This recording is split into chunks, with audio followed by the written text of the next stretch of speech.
এশিয়ার বিস্তীর্ণ অঞ্চলে বাণিজ্য ও অর্থনৈতিক উন্নয়নের লক্ষ্যে এবার বাংলাদেশ থেকে তুরস্ক পর্যন্ত মালবাহী ট্রেন চালু করার উদ্যোগ নেওয়া হচ্ছে।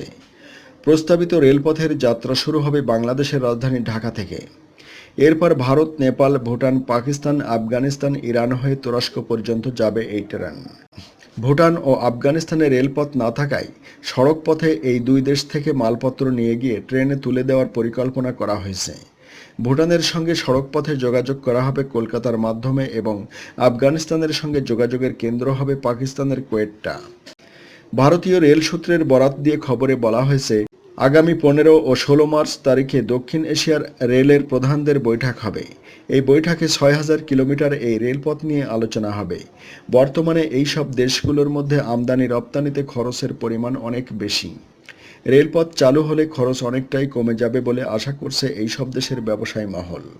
সেই কারণেই রেলপথ চালু করার উপর জোর দেওয়া হচ্ছে।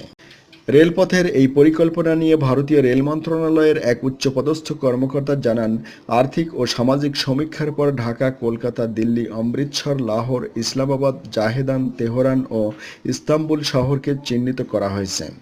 2017-18 সালের প্রথমে পরীক্ষামূলকভাবে বাংলাদেশ থেকে ভারতে মালবাহী ট্রেন চালানোর পরিকল্পনা করা হয়েছে।